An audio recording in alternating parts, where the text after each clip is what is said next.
Hello and welcome to What the Lux with me, Fred Moore. And me, Anand Sharma. Together we lead Matter of Form, a design consultancy specialising in brand, digital experience and content. And this is a podcast that calls time on tired ideas of luxury. Alongside industry luminaries and thought leaders, we explore what truly defines category-leading products and services.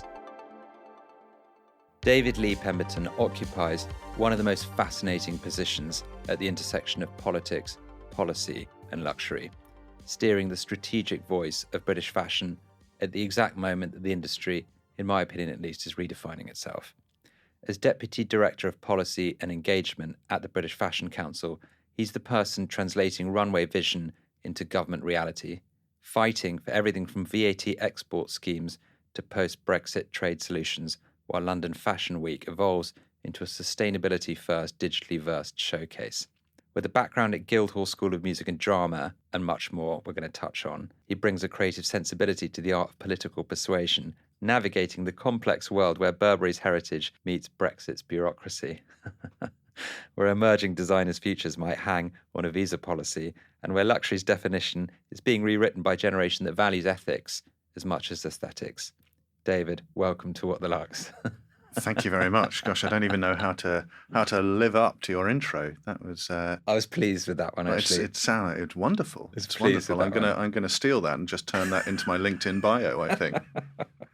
David, can you tell us a bit about yourself? You've had many versions of yourself, it feels, and I want to hear them. Yeah, I suppose I have. I mean, as you say, my career started in entertainment, so I, for a long time, worked in theatre as a technician, as a stage manager, as a producer, sort of enabling creativity in a very different space to where I now sit. And then I sort of transitioned in a very sort of light touch way into politics. There was at one time a highly regarded culture minister called Ed Vaizey. And he was coming out of government and wanted to sort of maintain a connection with the cultural sector and offered me a part-time role in his office because he knew I was interested in politics but also had this sort of cultural creative background. And there started a sort of new journey for me. So I ended up working in Parliament for 5 years, which spanned the sort of the latter stages of the Brexit debates, fairly sort of torrid years in Parliament, the 2019 election, and then I opened a new office for a new MP, Nikki Aiken, who was the MP for Cities of London and Westminster, so sort of essentially central London, what we might consider most of Zone 1. And then we were into COVID. And so I spent a few months supporting her through those kind of really tricky times for a lot of people in the country, particularly in central London. And I then left Nikki to work for the Society of London Theatre and UK Theatre because essentially they realised they had a need for someone who understood parliamentary process and government to help them get the theatres reopen after COVID and to kind of help steer the government into that conversation. So that's how I ended up in this strange position of being a creative lobbyist. Out of theatre, politics and fashion, which industries has more drama? I mean, literally, of course, it's theatre. But I think that you know, all three areas where I've worked have bundles of creativity. I mean, I think what's often underestimated about politics is how creative it is. You're taking concepts, you're taking kind of essentially theories, academic theories, political ideologies, and the purpose of a government is to translate that into something practical, into a law or into an initiative to deliver a vision. So it, you know, and to recontextualize, which I think there's a real art to, because nothing is rote, is it? You know, a theory is a theory until it's applied into an environment, and transposing that concept to a reality, I think, is like, it's just fascinating.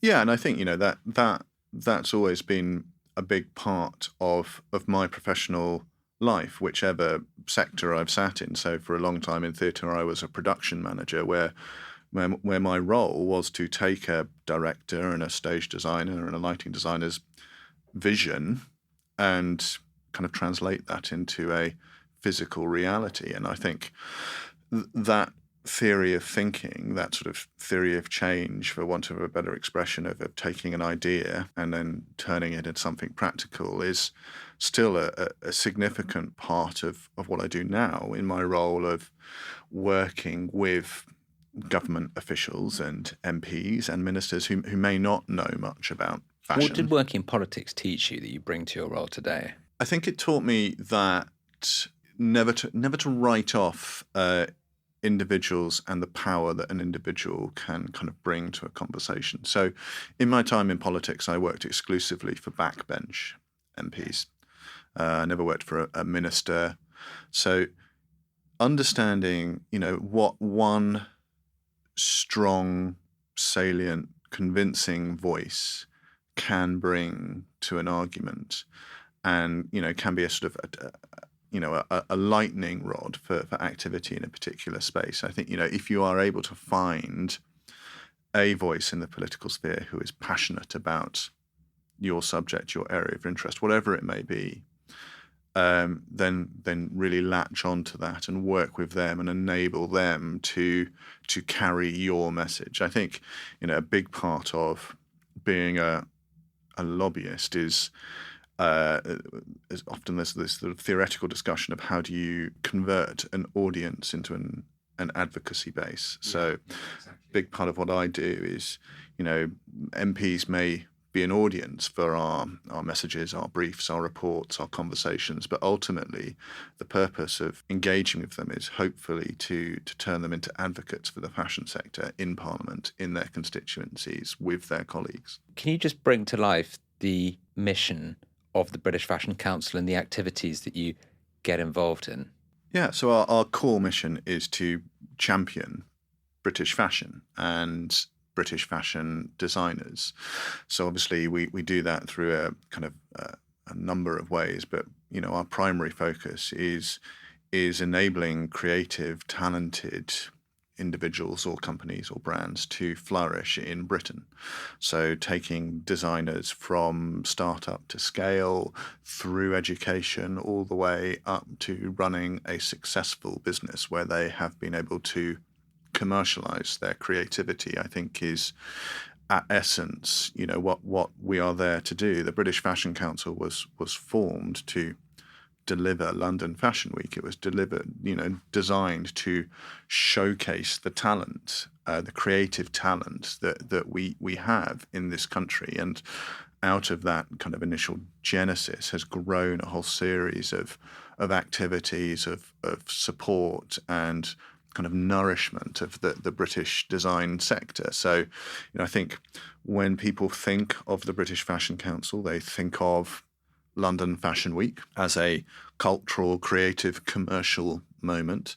But I think also people often think of our New Gen scheme, which is our scheme to support young fashion design businesses. It's been going for just over 30 years now. We take sort of a cohort of around 20 design businesses per year and provide them with business support, provide them with showcasing space at London Fashion Week. And essentially it's to enable those young designers to continue developing their creativity in those early years of not only being a creative, but also running their business with, complementing their creativity with an element of kind of business support and mentoring. Are there any household names that people would recognise that have graduated from that scheme? So, the New Gen scheme was developed for a young designer who couldn't afford to show at London Fashion Week. He was not from a wealthy or elite background, and so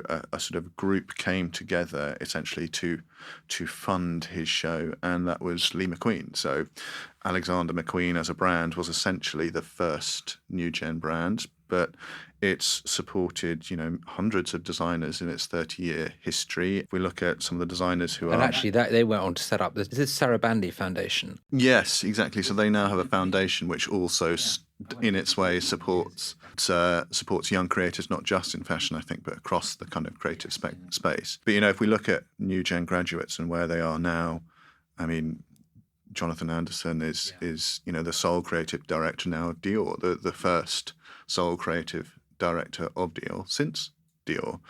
Can you talk to us about the tensions that you have to navigate between policy making and creating a stage for creativity? I mean, I think the tensions exist where there is a sort of dynamism in the creative industries that you just don't see in government, and that's because they are very different beasts. The creative industries, the creative cultural sectors are used to kind of working at pace. There's an idea, a genesis, and it's very quickly realized and moved forward into a new space. Policy making, the way government moves, is very slow, very considered.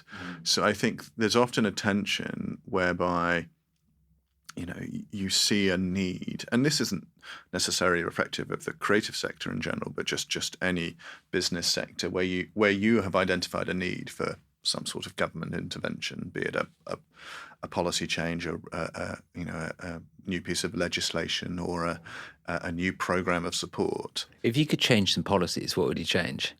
Well, now we're getting started. I mean, I think for the fashion sector, there has been significant challenges post the UK's exit from the European Union and post COVID in terms of the shifting patterns of where luxury consumers in particular are looking to spend their money. And everyone sort of assumes that luxury consumers are very rich and therefore don't, they're not considered spenders. They don't, think about where they're spending. They're value hunters. But they are absolutely value hunters. So one of the big challenges for British-based fashion brands at the moment is, I'm sure you've heard it from others, is the lack of a VAT-free shopping scheme, more technically known as VAT retail export.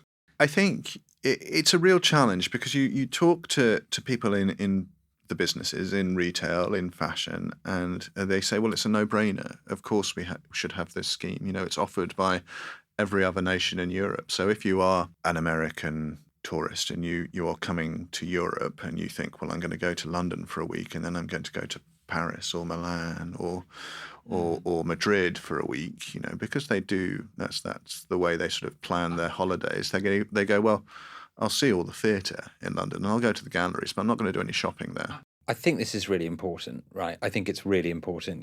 It's a carrot that encourages people to come and do their shopping here and buy, stock up for the season. I think there's also, Brexit and impact on Labour and, has impacted the bottom of the market in a way that I think is long-term more detrimental. I was saying to you offline, I did a podcast recording with Ollie Bengo he's the founder of Coco, yesterday. And he was talking about, the serendipity that led to Oasis being recognised. He's seen everyone in the music industry, he was sort of gave Amy Winehouse her first major stage, He was talking to me about, the impact of, for example, national insurance on, low-paid workers and, how that actually had a tragic impact on independent venues. And if you don't have those independent venues that offer intimate spaces, or, in the past you had arts clubs or places where if you were creative, you could just go and express yourself, or community centres or all these community-orientated functions that allowed you, as someone, regardless of your background, your wealth, to just go and express yourself and be with other people who either appreciate what you do or can collaborate with what you do. And that is ultimately, and creativity is normally born of some sort of reaction to something. That there's some sort of visceral, there's got to be some joy, anger, passion. There's got to be a level of emotion, a response to something, often a generational response to something that others can identify with, that creates a movement that ultimately turns into a business, because people adopt it as a symbol of something they also believe in, but perhaps in their own way. How do you think Brexit has also impacted the opportunities for people who are starting off? And well, it's shrunk the market. Yeah. Essentially pre-Brexit, if you were a UK fashion business, you could trade with your European customer. You could access a European customer with virtually no barriers, because we were part of the single market. So ultimately, for a new business, what it's done is it's shrunk your initial market to the domestic UK market, and then through your Instagram or your TikTok or wherever you're growing your audience, people who identify with your brand, your ethos, perhaps your principles, and then suddenly you're getting orders from Europe, and you're faced with VAT challenges. You're faced with, well, I need to label this product correct for customs and duties, and suddenly you're faced with a whole series of challenges that didn't exist for young brands 10 years ago. So I think the first thing is it has shrunk your initial domestic market, and you need to be at a slightly more advanced point of scale before you're ready to sort of address those logistical trade concerns to kind of reach new consumers. The second point is that if you reached a certain point of scale, it's likely that you are going to have to do some sourcing outside of the UK. So quite often young brands, new brands will source from the UK. They can kind of meet their orders essentially supporting UK ateliers, which is fantastic. And we want to see more manufacturing in the UK. We want to see more specialised manufacturing, more high quality manufacturing here. But ultimately, at the moment, it is a small sourcing market for luxury fashion. And therefore, you may reach a point of scale where you're getting thinking, well, actually, I need to start maybe ordering some product from Italy or from Portugal or from Romania. And suddenly you're faced with those trading challenges at both ends of the supply chain. You're trying to talk to factories in Europe whilst selling into Europe. And it just adds a level of complexity that perhaps younger businesses who perhaps weren't quite export ready face challenge with. So, what can the BFC do in a situation like that? We can work very closely with the UK government to highlight our concerns, to highlight the challenges, but also work closely with our colleagues in Europe who may represent those suppliers, work closely with European member states and directly with the European Commission to advocate on behalf of the fashion sector and on behalf of the UK manufacturing sector to say, well, look, let's try and address some of these issues. And it feeds into a kind of wider international strategy, because as the methods of consumption change and the methods of communicating with a potential client change, you look at designers' Instagrams, and they'll be receiving orders from all over the world. Is how do we as a sort of trade body support those designers to reach those consumers in Japan or India or America?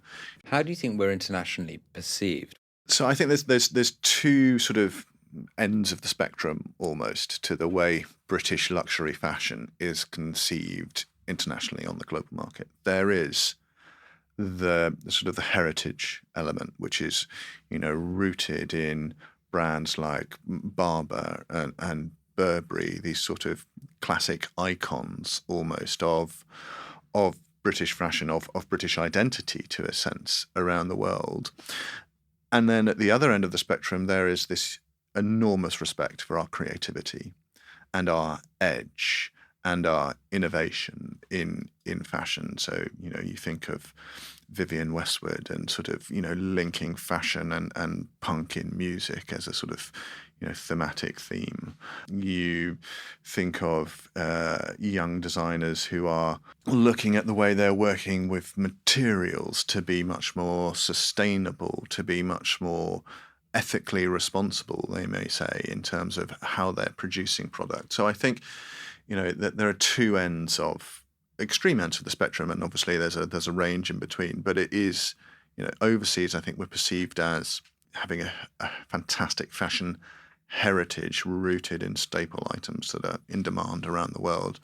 and that kind of innovation, that creativity, that edge, that newness that London Fashion Week brings to the sort of global fashion stage. How do you balance as an organisation, as a body, the needs of the new gen, and then Burberry, And so, how do you do that? Well, ultimately, their needs are different, and we service the new gen designers. Gosh, I'm getting all very businessy now. Service the new gen designers in a very different way that we would service our relationship with Burberry, because Burberry is an established brand. It runs its own retail. It's not necessarily looking for our help in building relationships with retail stockists, department stores around the world, whereas younger brands will be there. Burberry are not looking for our help in building their kind of direct consumer pipeline, whereas younger brands may be. But ultimately, certainly in my role in the BFC, how I communicate with the brands is I say, look, my role is to try and influence the environment in which you're operating. So ultimately, each brand, each designer will have their direction, their sense of where they want their business to go.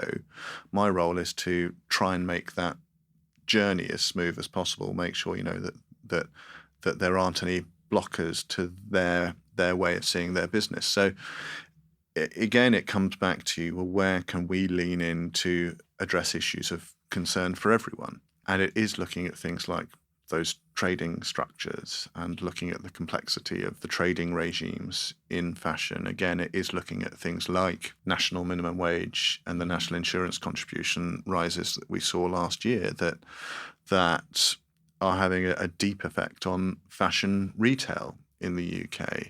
It's looking at how do we support a sort of creative education pipeline to ensure that both Burberry and young designers are still able to be creative in 15 years' time by supporting a kind of pipeline of talent through education. I was interested by the fact that the BFC have adopted the Copenhagen Sustainability Framework. Can you tell us a bit about that? We haven't adopted it across all activities. It's specific to our New Gen program initially. So we're sort of using the New Gen eligibility and application criteria to pilot that piece of work. And ultimately, I think, if we're being very honest about it, the vast majority of the brands we're seeing come onto that program meet those criteria. We're not excluding anyone. So I think it's just it's a recognition of the fact that younger brands do want to be ethical. They do want to be sustainable and considerate in their approach to manufacturing clothes in a world where, at both ends of the sort of fashion value market, as it were, with hyper-fast fashion coming out of the East, and then indeed in some of the luxury houses producing in Europe, you see very kind of unsettling stories, shall we say, allegations about practices in manufacturing. And I think, ultimately, I think that by us adopting these sort of principles, I think it's an opportunity for brands to kind of make a real statement of how they want to be perceived and how they want to act. I think it is it's a recognition that it can be a kind of real point of pride that these brands are operating in the best possible way. I want to talk a bit more about the bridge. You are the bridge between fashion and policy. Yeah. And what is misunderstood by policymakers about fashion? What's the thing that you have to grapple with there? I think the thing that we have to grapple with most is that it's fluffy. It's a sort of nice to have. It's throwaway. It's, I think there is a perception around, take London Fashion Week. There's this perception in perhaps the British media, the British kind of political establishment, that it's, It's just about glitz and glamour and celebrity, and to an extent that's an important part of any cultural or creative event. You look at the BAFTAs or the Olivier's or London Film Festival, and yes, there's a lot of hype and buzz around the people that are participating because of who they are and their status in society. But what's crucial about London Fashion Week and London Film Festival, these are also huge commercial moments. They are trading moments for British creative businesses. So, alongside the cultural expression, the pure cultural expression of a fashion show, it's an opportunity for a fashion designer to put their clothes, their product, in front of a potential buying audience, be they, retail buyers or consumers, or, they want to expand their audience by putting it in front of international press to kind of reach new markets. So I think that's one of the big challenges that we as a sector face, and it's not unique to us. I think it's a challenge shared by many across the cultural and creative industries, is to be seen as truly valuable in a sort of political economy, as it were. I think one of the big challenges to the new Labour government when they came in was, how are you going to recognise these sectors that are truly global and truly world leading? If you think of, you travel around the world too much. If you think of the sort of conversations you have, when people are talking about Britain, are they talking about our industrial landscape, or are they talking about, they're talking about Paddington and Vivienne Westwood and Stella McCartney? They're talking about our creative and cultural output. They're talking about the National Theatre. And I think, one of the things that we have really struggled with, both as a kind of subsector in fashion, but as a broader creative and cultural sector in the UK, is just finding the narrative that we can all land on with government to really help them understand our value, not just socially and culturally and creativity, but also economically. And as a sort of, not only as an instrument of soft power, as you say, as a sort of, key element of Brand UK, but also as an instrument of really hard economic power. I feel like most of the time when I travel and we end up in a conversation about Britain, most of the time people just seem to express sympathy, which I misplaced sympathy, I think, actually, because I think this place is great. But it's actually a broader, I think most people tend to read the bad news about other countries, and I think it's like horrifically sensationalized. When you read about what's happening in other countries, or you sort of end up thinking that's the sort of be all and everything of what's going on there. And so, it's just not really ever really, I think, on the whole, quite as bad as people like to. No, I don't think so. And I think also, it's important to remember and recognise that in whatever state the country is in, or indeed is being perceived to be in, creativity is always happening.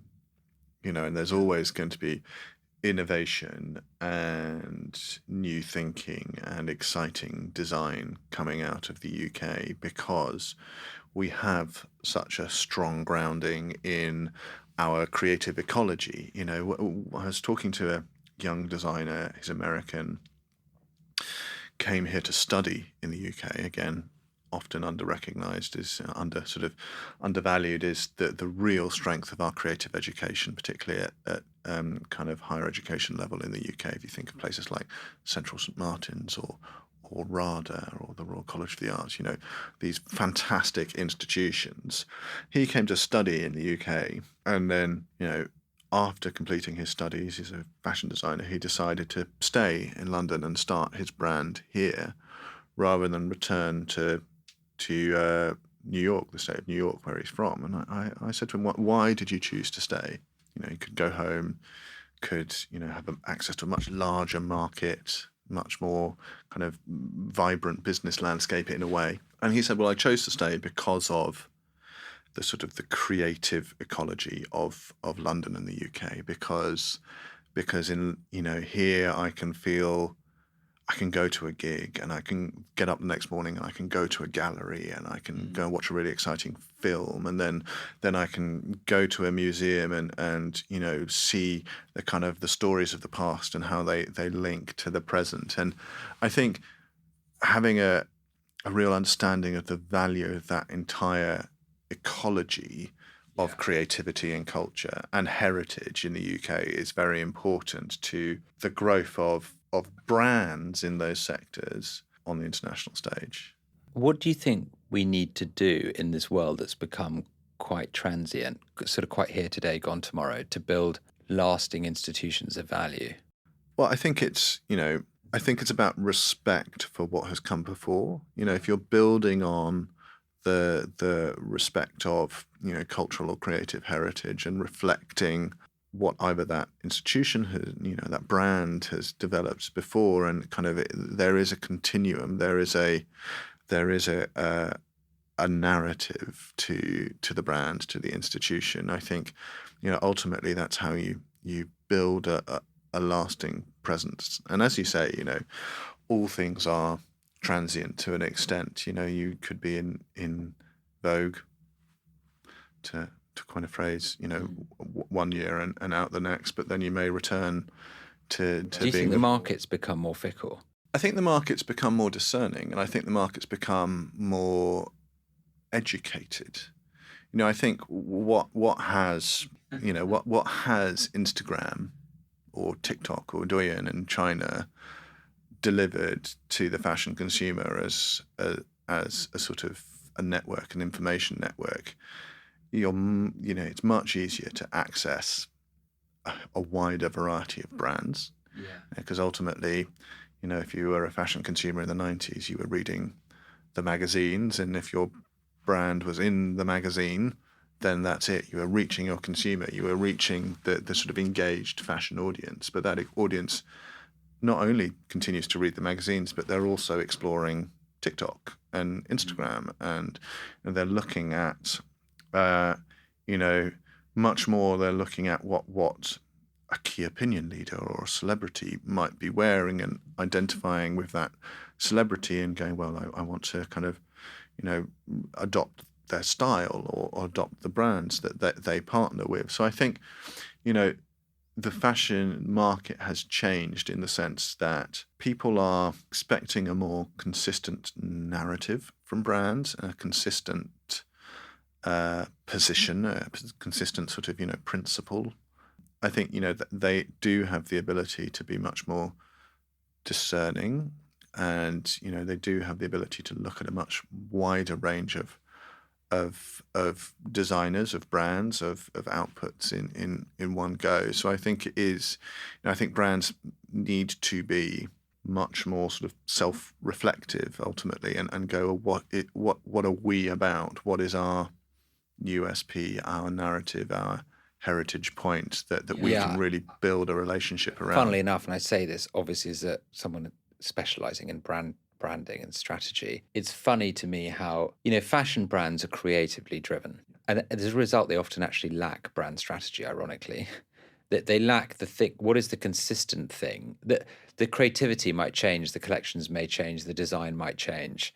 Of course, there'll be a spirit or a thread to it, but often they actually lack like a sort of almost like a business-focused brand strategy, because they're just so creatively driven. I find it really interesting, actually. And yes, there are campaigns or advertising, and yes, there are collections and creative directors, but often it's not a strategy, a brand strategy. And I've always found that quite interesting, actually, about the business of fashion. Yeah, I think you're right. I think any sort of creative-led business is, it is sort of constantly reinventing itself, because creativity has to often respond to the kind of the stimuli around it. So, the collection of 2025 is going to be reflective of the world of 2025 rather than the world of 2050. But to create sustainable businesses that outlive the cycles of birth and death that existed across all companies, is so well documented by people like Jim Collins and his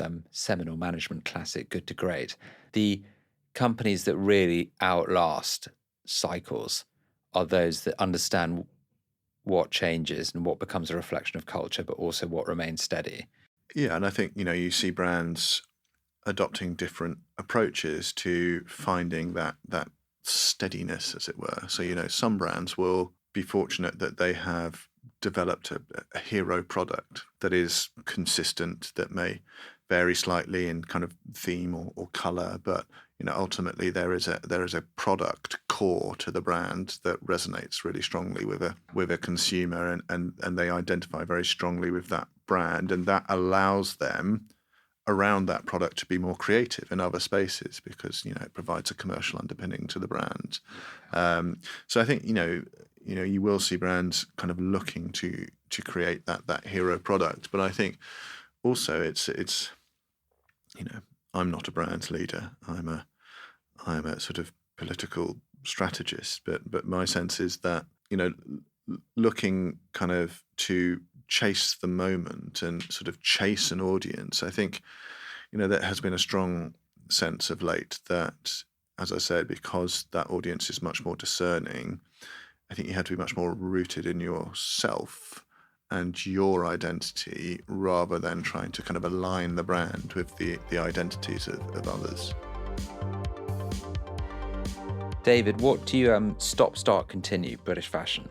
So I think start, I would say, and this is going to get quite kind of technical, but embrace your supply chain and embrace your suppliers, your communities, your manufacturers, your support networks. Ultimately, in 5 years' time, a little bit longer perhaps, there's going to be a series of regulatory pieces coming out of the EU that are going to mandate certain elements around supply chain transparency. So how do brands get ahead of that? How do they build a narrative around elements that in a few years' time they're going to sort of have to report on at a statutory level? So what narratives can you build around your relationship with your suppliers? Because in 5 years' time, 10 years' time, a consumer is, and some brands are doing this already, a consumer is going to be able to pick up a label on a t-shirt and scan the label. And which is good because in a way that needs to become part of the story, actually. Absolutely, and I think embracing that story now is get ahead of that curve is what I would. Because it's had valuable equity there, do you know what I mean? And turning that into part of the thing that gives you uniqueness over, that people are looking for that. David, you've got young kids. What are you worried about the world we're leaving them? I'm worried that it's becoming sort of more insular. I think there's sort of the double-edged sword of technology and sort of the connectivity that has brung to our generation. Ultimately, my wife is American, and my kids can talk to their grandparents in America every day on FaceTime, which is amazing. It's a wonderful piece of technology that, when my wife was growing up as an American in Beijing in the 90s, that wasn't an option that she had to talk to her grandparents. But also, my fear is that the more we're kind of reliant on things that are in the palm of our hands to kind of communicate, the less we want to kind of go out and meet in person or explore new places because we feel like it's all accessible to us from our own homes. And actually, I think, talking about creativity, I'm very worried about the level of kind of exploration, risk, discovery that the world we're in today is encouraging in children. It's sort of saying, well, you can get it all on the internet.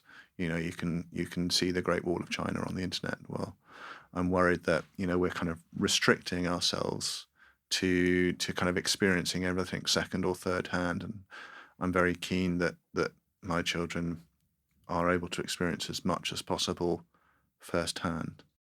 And as a build on that, and as a final conclusive question, what's the thing you're most excited about in the next 5 years? I think it is, being a parent. I have 2 young sons. One is 2.5 and the other is 5 months old. And I think, every day for them, they're discovering something new, and it's really lovely to be able to kind of feed off that excitement on a daily basis, you know. But yeah, I think kind of, you know, being part of their journey, I think, is going to be what I'm most excited about for the next 5 years. That's a lovely way to end. David, thank you so much for your time. It's been a joy. Thank you so much. Thanks so much for listening. This has been What the Lux. You can find us on socials at Matter Reform, and drop us any questions or comments on Twitter using the hashtag #WhatTheLux.